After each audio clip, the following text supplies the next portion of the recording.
What's up everybody, and thank you for joining me for another video. My name is Whack4863, but you can call me Whack. So I wake up and it's like Christmas morning. There's a update 3.0 trailer that has been uploaded to the internet. Now I don't think this was intentional or on purpose, but it's out there, so I'm going to cover it a little bit.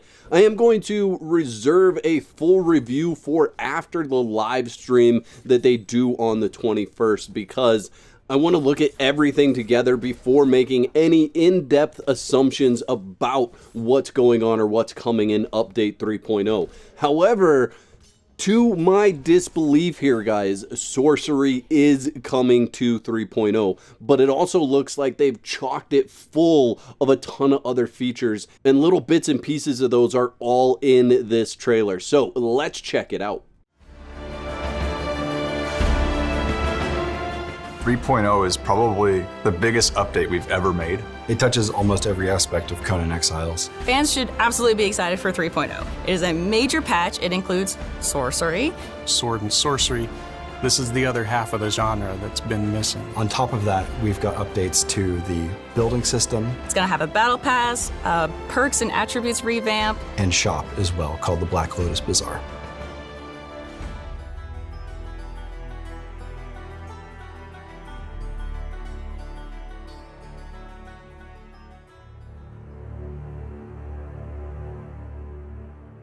Sorcery is absolutely imperative to the world of Conan.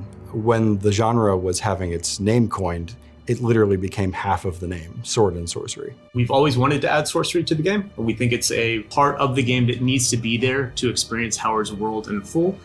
A lot of other games are high fantasy games, and they focus a lot on fireballs and things that you can see coming out of your hands. We wanted to find a way to make it feel more kind of physically grounded, sinister and evil. It's more about focusing and amplifying sorceress energy. And as you select different words of power, you'll be building different spells.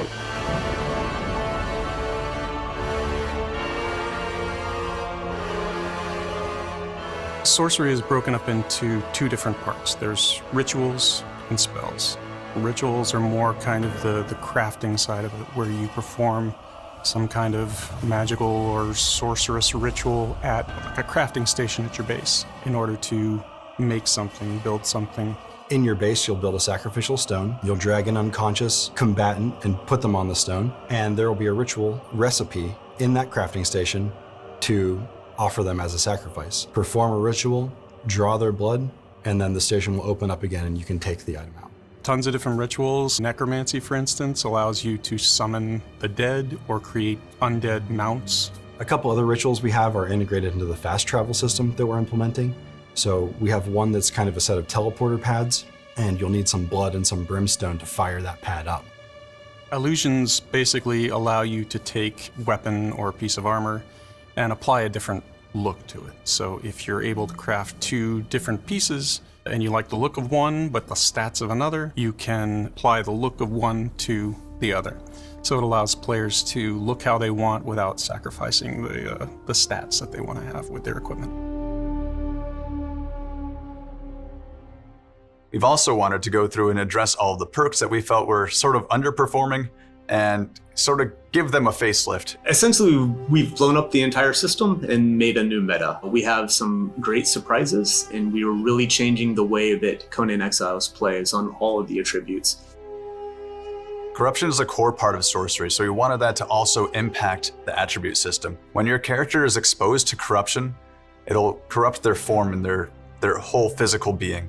With that power, you can corrupt your physical self in order to gain access to special perks. Once you've reached a certain corruption threshold, your character will be able to corrupt their strength, their vitality, or their charisma into improving themselves. These benefits won't show themselves very powerful at first, but as you devote yourself more to the void, they'll start showing up and making you more and more powerful. When we first started working on the game, we implemented the building system in a particular way. But since then, a lot more survival games have come out that have made us realize, hey, we can do a little bit better. Truthfully, I think the old building system was a little difficult to use with the gamepad.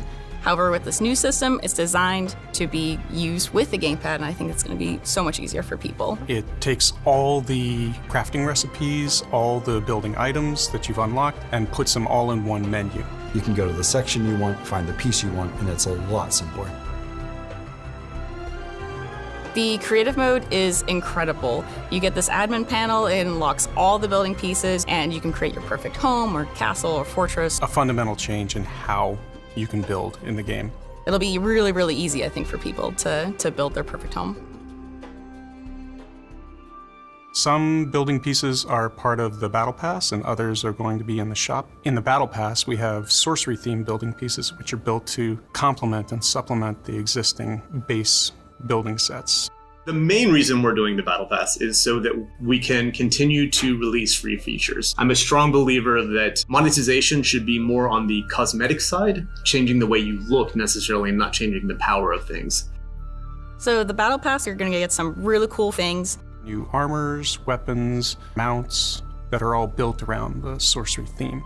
There are two ways to progress through the Battle Pass, and the first is to play the game. Every day you'll be given a series of challenges, and when you complete one of those challenges, you claim the experience from it, and then that challenge is replaced with another one. If you don't want to play to unlock everything in the Battle Pass, you can also purchase levels in increments of 1, 5, and 15. So for those of you who have less time, that option is there as well.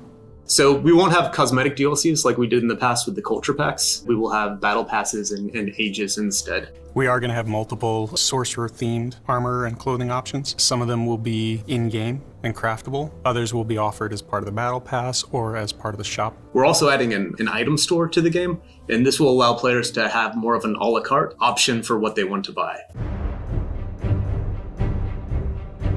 It's been a long time coming, making Sorcery. With each new release of Conan Exiles, we're trying to make the kind of game that we feel like our players want to play and that we want to play. So if you want to see more of this, definitely follow our Conan Exiles Instagram, Facebook, Twitter, all of that. Thank you all for all of your support and for playing our game and enjoying it. And I hope all of you have a great time exploring the world and finding the things to do those dark, evil rituals and become the twisted sorcerer atop a tower.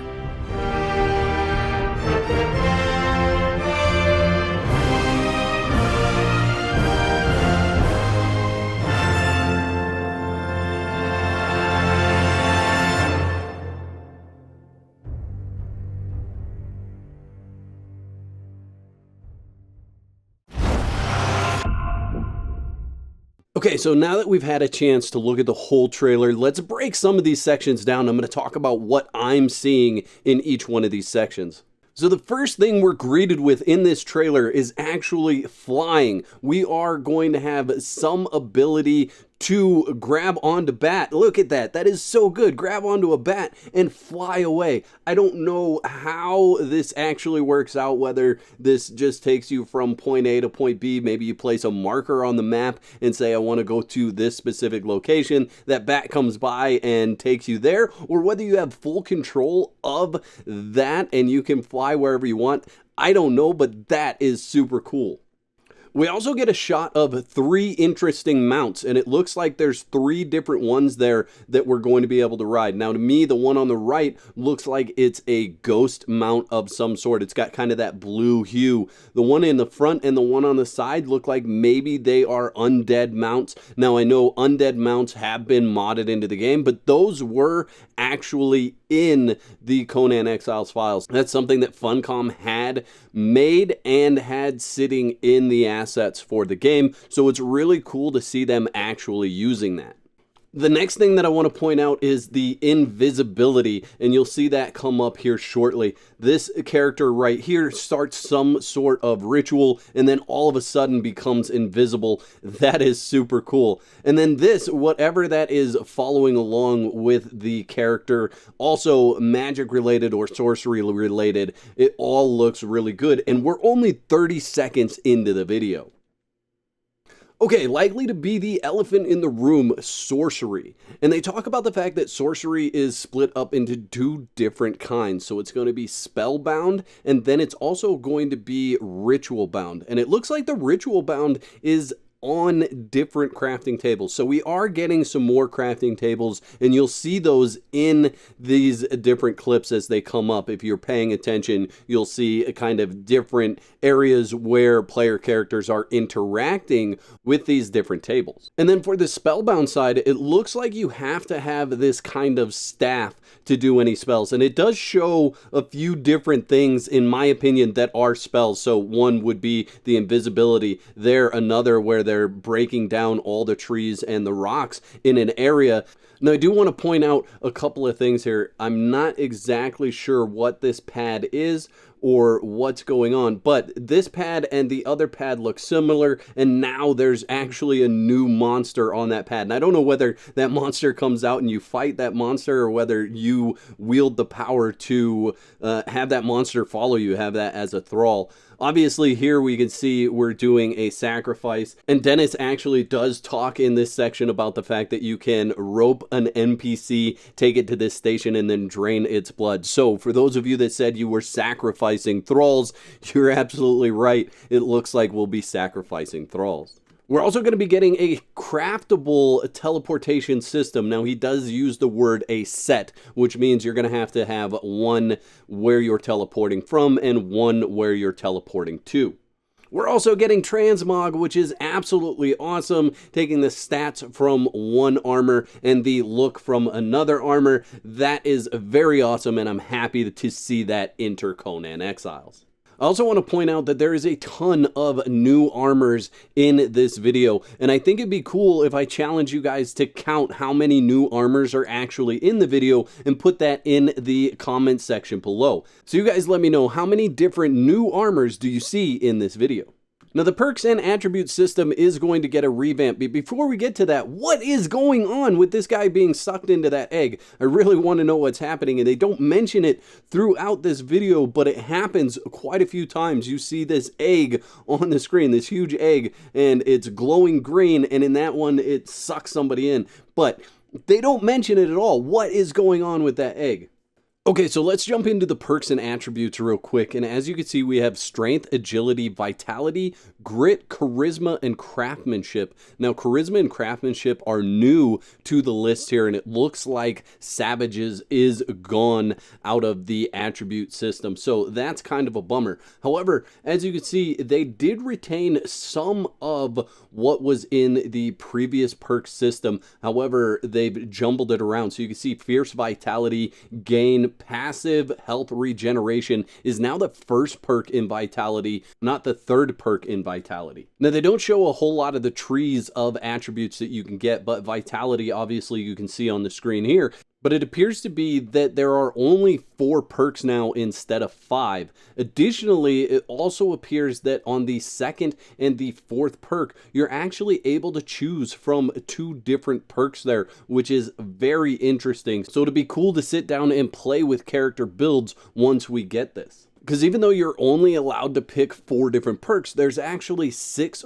perks to choose from with the addition of the split on perk 2 and perk 4. You can also see to the far right hand side of the vitality perk that there's a corrupt button, and they actually do some corruption perks a little bit later on in the video where they're unlocking different corrupted perks in the charisma category.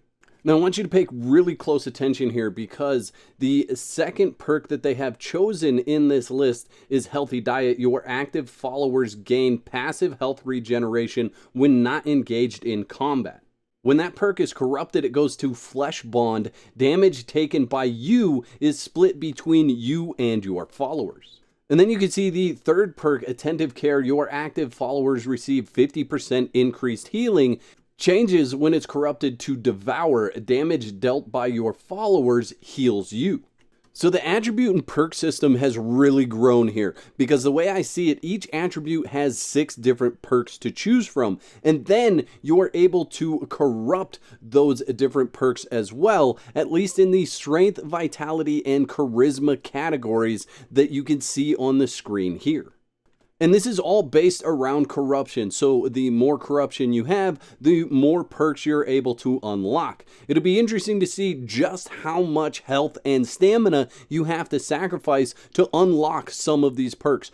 How much do you have to be corrupted to unlock a full tree of one of these corrupted perks? Or can you do multiple of them based on the amount of corruption that you have?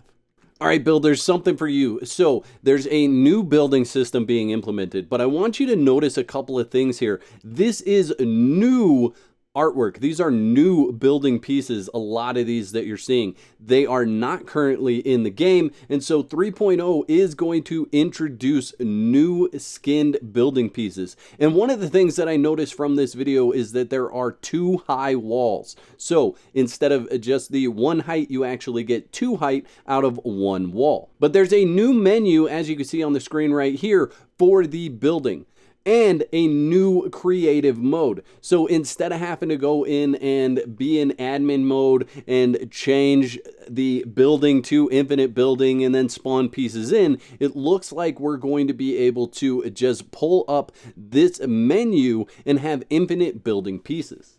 So I think Funcom may get some pushback here with the Battle Pass and the in-game store. However, I don't think they should. I think the Battle Pass is something that they should have had for a long time, as well as an in-game store. Really, when you think about it, the only way to support Conan Exiles right now is to buy the DLC. Once you bought that DLC, you cannot support them financially any more than that. This gives an opportunity for people to support them should they want to. They can purchase the Battle Pass, they can purchase things from the store. If you don't want to, it's just there. It's not going to bother you at all to have that in place. And as you can see from screenshots from that Battle Pass, as you are playing and unlocking that experience that they talk about, you are going to gain free items anyway. So everybody really wins. Now, obviously, adding it a little bit later on in the life cycle of a game is odd. It's not something that we see a lot. Most gaming companies or most games, when we see them come out, they come out with a Battle Pass, they come out with a store, and that is kind of the expected behavior from gaming companies now. So the only thing that's odd here is the fact that they're adding it late. But remember, Conan Exiles is a live service game, so it is a game that changes on a regular basis. This is something that I really enjoy about Conan Exiles as a content creator, because I actually get to have content all the time to post and show you guys different things from Conan Exiles. Now, I'm really excited to see this in-game. I can't wait for this in-game. However, it looks like their expected launch for Update 3.0 is going to be 3rd quarter of 2022, as you'll see at the end of this video. Now, hopefully you will join me in watching the live stream on June 21st. I'll be watching it live, and then I will cover that live stream in a recap on my channel. But before you leave, I want to know in the comments section below, what feature or what part of this trailer are you most excited for? I'd like to thank all my YouTube members for your continued support. Y'all are absolute legends. If you'd like to become a legend, there's a button that says join on this page. Click that for details. There's 2 videos on the screen. Click one of those to watch next, and I'll meet you over there.